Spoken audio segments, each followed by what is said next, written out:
Reka nongere mbifurize kugubwa neza nizere ko mukomeje yona munogerwa na gahunda nziza Alpha Tvn Rwanda komeje kugenda ibagezaho umunsi ku wundi gatanu kuri gatanu. Ndi Alpha nibigira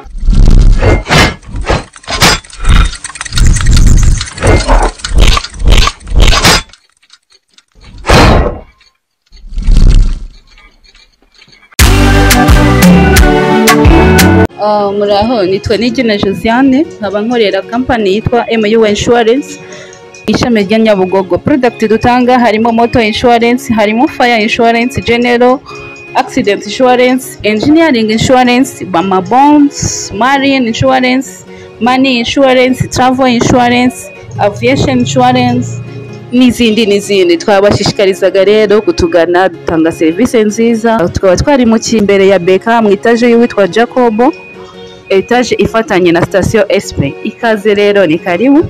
MU Insurance ni ya kera imaze igihe iri gukora cyane kuko yahinduye izina. Mbere yitwaga Phoenix Insurance, ubu ngubu yitwa MU Insurance. Ikaze bakiriya beza, murakoze. Reka mbabwire ni uyu munsi turaganira kuri uyu muhanzikazi w'umunyarwanda, akaba yaranamenyekanye cyane mu ndimi zitandukanye nyinshi, ariko ubu noneho uyu muhanzikazi nyuma yuko hagaragaye amashusho hirya no hino avuga ukuntu uyu muhanzi yitwara imyambarire, yaba ari kuri stage, yaba ari gukora buri kimwe cyose gishoboka. Nibyo tuyogira ngo tuganire neza, ariko n'uburenganzira bw'uruhande rumwe, ikindi gusa ni n'uburenganzira bw'abantu bakurikirana ibihangano by'uyu muhanzikazi. Ona undi amwita Akoresha. Turaganira kuri buno buzima bwe, tuganire kuri uyu mukobwa wahoze ari umukristo mu rusengero aririmba amakorali atandukanye, ariko akaba asigaye akora umuziki bizwi nka secular music. Ntabwo ari gospel akora umuziki usanzwe. Uraza kumenya byinshi kuri rero. Reka mbabwire ngo turabana nabo muri Stay Kigali, turabana nabo muri Moringa Promoters, turabana nabo muri MU Insurance bazwi nka Muwa. Uraza kumenya byinshi kuri bano mabandimwe.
Sano rero uyu nguyu nyuma yuko abonye yuko ibintu byinshi byamuvuzweho bakamwandikaho amagambo atari makeya bamushinja gushyira ubusa bwe ngo ku karubanda, cyangwa se ubwambure bwe byite gutyo, kuko n'ubundi bavuze ngo ni ubusa ariko ni ubwambure bwe ku karubanda. Rero nabonye ibitekerezo byinshi byagiye byibasira uyu muhanzikazi, rwose bivuga biti imyambarire ye rwose ntabwo byoroshye. Ibi byagaragaye ubwo yaserukaga mu bitaramo bya MTN Iwacu Muzika Festival, rero byarimo bigaragara cyane mu bice by'igihugu.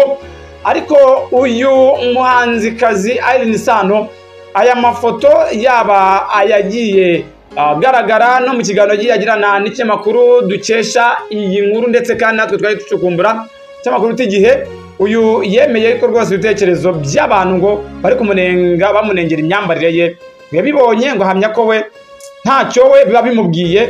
Ariko Akoresha agamya ko ngo abantu bakwiye kumva ko imyambarire ye n'ubundi ari y'umuhanzi, hari ubucuruzi ari mu bucuruzi nta kindi kintu cyatuma adakora ibi ngibi. Ayini Sano agaragaza ubwo buryo bwose rero. Ku rundi ruhande ariko uyu muhanzikazi yavuze ko ngo ibyo abantu bavuga ku myambarire rwose ngo bidashobora kumuca intege ngo kuko we azi icyo aba arimo arashaka. Rwose ati mu bigaragara ngiye mafite impamvu y'ibyo ndimo ndashaka, ntawe ugomba kugira gute kuntegeka ibyo ngomba gukora.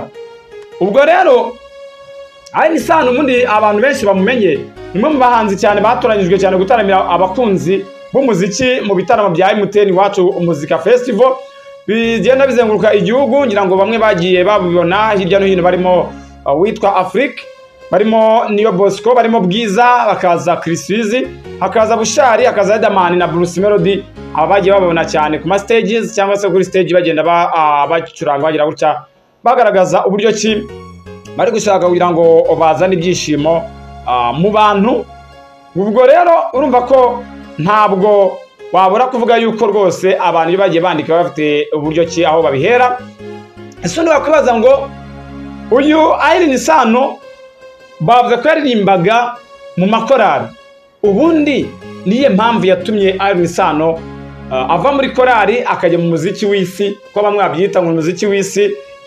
Babwira ko amazina ye bwite ndaza kubigarukaho cyane no mu mateka yose. Ayini Sano amazina ye bwite ni Aline Sano Shingiro, azwi nka Ayini Sano mw'abantu mwe, ariko mu muziki nyarwanda ni umwe mu bantu bagiye baguka cyane mu gusubiramo indirimbo zitandukanye. Umuhanzikazi rero w'umunyarwandakazi rwose wamenyekanye mu Rwanda no hanze y'igihugu cy'u Rwanda, ariko akora indirimbo z'abandi bahanzi azisubiramo ibizwi nka cover.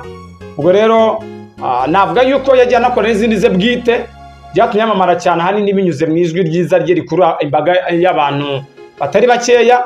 Avuga ko ngo yatangiye umuziki we mu mwaka wa 2010 ubwo yari muri korali y'ikigo cy'ishuri yizeho aho bita Igitwe mu karere ka Ruhango mu ntara y'Amajyepfo. Yavuze ko rero ngo yakomeje gukorera umuziki we muri korali yigisha bagenzi be baririmbanaga kugeza mu mwaka wa 2015 ubwo yahinduraga ibitekerezo akava muri iyo korali akajya kuririmba indirimbo bamwe bita ko ari iz'isi, ubwo rero cyangwa se secular music, indirimbo zisanzwe. Ubwo rero uyu Ayini Sano atangira uwo mwuga we atyo. Ngira ngo abantu baramuzi Ayini Sano aho amaze ko indirimbo nyinshi zitari nkeya, n'ibirimo nka Controller, hakaza yitwa Naremewe Wowe, hakaza Foraz, hakaza Rwiyoborere, hakaza With the Best n'izindi nyinshi cyane yagiye akora n'abandi bahanzi benshi bitwa ibyo twavuga nka collab cyangwa featurings. Ubwo rero abahanzi benshi batandukanye mu Rwanda bakoranye indirimbo rwose mu buryo bwiza cyane. Rero uyu Ayini Sano yigeze gukora igikorwa yise listening party. Iyi listening party cyari igikorwa kigamije cyane kumvisha abantu barimo inshuti ze, abavandimwe ndetse n'abandi bantu album ye ya mbere yuko yagiye ayitegura bereka ukuntu bimeze. Ariko hari album yise Muri, ya album yitiriye n'ubundi indirimbo ye yise Rumuri n'ubundi bisanzwe. Ni indirimbo icuranze mu njyana ya Kinyarwanda ugereranyije ukajya kuyumva, aho yakozwe na Pastor P aririmba aho ari n'umukobwa cyangwa se agomba kubera abandi urumuri. Ese ko ngo n'ibibazo byose uba ufite ugomba kubyikemurira ukishakamo ibisubizo kugira ngo urindire akimuhana cyangwa se utega amaboko abandi. Ubwo rero uyu Ayini Sano wagiye agaragaza ubwo buzima bwe mu mihangire ye y'umuziki. Gusa ntabwo ubwo yari ari kuri stage hariya cyane mu ntara y'Uburengerazuba, mu ntara y'Uburengerazuba yagaragaye cyane ari kuri stage, abantu benshi bibaza niba ari we cyangwa se atari we. Ubwo rero Ayini Sano benshi barandika bamaze kubona aya mafoto, urabona yambaye akenda ko hejuru kameze nk'isengeri y'umweru, akubitaho ipantaro, ariko ubona ko iyo sengeri yakomera nk'aho ari igisarubeti cya kindi bajya bambika abana batoya. Ubwo rero nuko byagenze. Ubwo yari hariya Nyabihu, abantu banditse ku mbuga nkoranyambaga nk'uyu nguyu kuri X yahoze yitwa Twitter hambere, yanze ati nari nagize ngo ni Bushari, kumbi na Ayini Sano cyakoze akwiye gushyira inda hasi tukamunyuzaho akanyafu before and after. Urumva nuko bimeze rero, bamwita shoferi. Biri mwa byanditse kuri X. Uyu nawe yitwa Nduwinaha nuko yanditse urona yuko kuri X abayitwa ngo ni Eric Busy ati you be minding your own business and you see Aline Sano on stage, how can you? Bibishatse kuvuga ngo mujye mureba ibibareba ntimukajye mureba nyine ibitabareba. Bamwita brotherhood cyangwa se ngo mwene Kivumbi. Uyu nguyu ati ese birashoboka gushaka fame kwiyandarika bidakozwe? Aline Sano bigushuka uri umuhanga ntabwo ukeneye gukora ibi ngo akazi kawe gasagambe. Brotherhood ni wabyanditse atyo. Akaza uyu bita Agashyamba Gatuje ati Aline Sano Aline Mukasano Aline Sano ati Aline Mukasano versus Aline Sano. Bakubaje bandika amagambo menshi ariko buryo uburenganzira bw'umuntu nabwo ni ikintu agomba kuba nawe akoresha, n'ubu ntagomba kumwinjira mu buzima bwe. Twabiteguye kandi wese agenda buryo ki. Gusa imyambarire y'uyu muhanzikazi iyi kompani era no kubyo yajyaga yambara akiri muri korali Igitwe urasanga bihabanye cyane. Aline Sano n'amazina nayahe bamwita Aline Sano Shingiro nabivuze, akaba ari umuhanzikazi w'umunyarwandakazi rwose abantu baramuzi cyane. Umuhanzi ukora umuziki we mu Rwanda ndetse no hanze yarwo yamaye cyane kubera gukora izi ndirimbo yagiye asura amarige mbabwira. Ikindi Aline Sano afite izina akoresha mu muziki we, ava ko yatangiye umuziki we rwose kera cyane nabibabwiye rwose agira amashuri yisumbuye mu ntama y'Epfo hariya muri Gitwe hariya mu kigo cy'Abadivantiste umunsi wa karindwi. Yavuye muri korali 2015 ubwo yagiraga ibyago icyo gihe akabura umuvandimwe we mu mpanuka yarangiza agatabarwa n'abavandimwe bo hanze atarimbanaga, kandi we ngo yari yizeye ko abavandimwe be bo muri korali bazamuba hafi nk'abantu yiyumvagamo kurusha abandi. Araheba asezera korali ubwo asa nk'ubivumburaho kuko nk'uko yagiye abivuga agenda agiye avuga ko n'ubundi ngo icyo gihe musaza we mukuru nawe usanzwe ari nawe atunganya umuziki aribwo yamusabye nawe kwiga indirimbo zitandukanye n'izo yari asanzwe amenyereyemo muri korali, maze ngo yinjira muri muzika atyo bakunda kwita ngo ni muzika y'isi cyangwa se wita umuziki w'isi. Aline Sano yamamaye cyane ku ndirimbo nyinshi nazibabwiye, ariko hari n'izina agiye akorana n'abandi bahanzi batandukanye. Aline Sano rero nakubwira yuko ibi byose yagiye abikora kugira ngo abashe kureba ariko nk'uko umuntu yaravuga ati reka nshaka ukuntu nahiga ubuzima kuko ugiye kureba iyi ndirimbo Urumuri yakoze kuri album ye isa nkaho wenda yayitangiye muri 2020, hamwe n'indirimbo yari asanzwe aririmba zicuranzwe n'ibikoresho bya gakondo. Akaba rero harimo indirimbo 13, harimo indirimbo ebyiri izo yahuriyemo n'abandi bahanzi. Hari yitwa Abasamyi ba Nkombo niyo yise Lioness ndetse nawe yakoranye na Kivumbi King, zose zagiye zigaragara. Hakaza Maria, hakaza Inshuti yakozwe na Bob Pro. Iyi album yayikoze nyuma hashize imyaka 5 atangiye umuziki mu buryo bw'umwuga. Rero yakoze indirimbo nyinshi cyane, hari yiswe Mwiza yakozwe na Santana Sauce, hari yise Maria ikorwa na Prince Keys, hari yise Umwihariko yakozwe na Sano Panda, hari Sako yakozwe na Yaman ndetse na Mela Pro. Hakaza Kuki na Y zombi izakozwe na Kenny Vibes. Hakaza Rumuri yanitiriye album ye yakozwe na Pastor P. Hakaza Warakoze yakozwe na Eddie and Action. Hakaza Bohoka nayo yakozwe na Prince Keys. Ngo rero Aline Sano yagiye yitabira ibitaramo byinshi bitandukanye mu Rwanda no hanze yarwo, harimo nka Voice of Africa ndetse n'ibindi. Gukora kandi n'ibitaramo kuri online ku itariki 27 Gicurasi 2020 mu rwego rwo kubahiriza amabwiriza agenga COVID-19 hambere ngo yabikoze mu mwaka wa 2020. So numva rero ko uyu Aline Sano ibikorwa byose byagiye byigaragaza. Mbabwire rero shaka kwamaza kuri Alpha Tvn Rwanda, duhamagare kuri 0788 95 78 39 bundi bye neza cyane hamwe na Alpha Tvn Rwanda.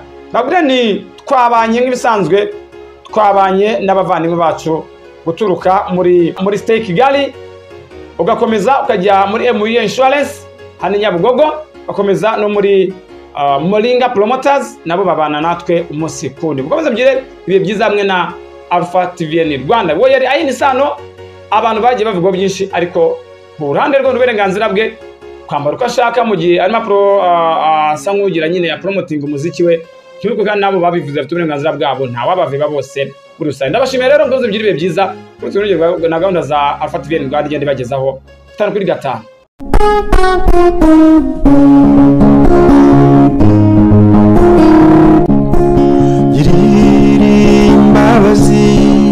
Ubwira abandi ko ntagarutse kwimarisha kuko nakiniye ari igikombe mugenzi mubwira ikigeni. Tuguhaye ikaze muri Moringa Promoters kwa muganga Kayibanda Eugene. Bagufitiye imiti ivura indwara zose, bagufitiye imiti yo mu bwoko bwa siro, bagufitiye n'isabune yo kwisiga Moringa Enimu. Iyo ni isabune nziza cyane ivura ibiheri, ikavura indwara zose z'uruhu. Bagufitiye imiti irimo calcium, carbohydrate na vitamine A na B. Muri Moringa Promoters kandi bafitiye intungamubiri zifasha kwirinda indwara no kuzivura bibaye ngombwa. Babafitiye kandi inyunganiramirire, buri kimwe cyose ukeneye ku buzima bwawe uracyasanga. Moringa Promoters urabasanga mu Nkunda Amahoro muri parikingi ya ruguru. Hamagara 0787383079. Moringa Promoters, gutugana n'ugukunda ubuzima bwawe. Mugenzi nkubwira ikigeni, mugenzi nkubwira ikigeni. Abaya unari undwanirishya kutanzindanuma.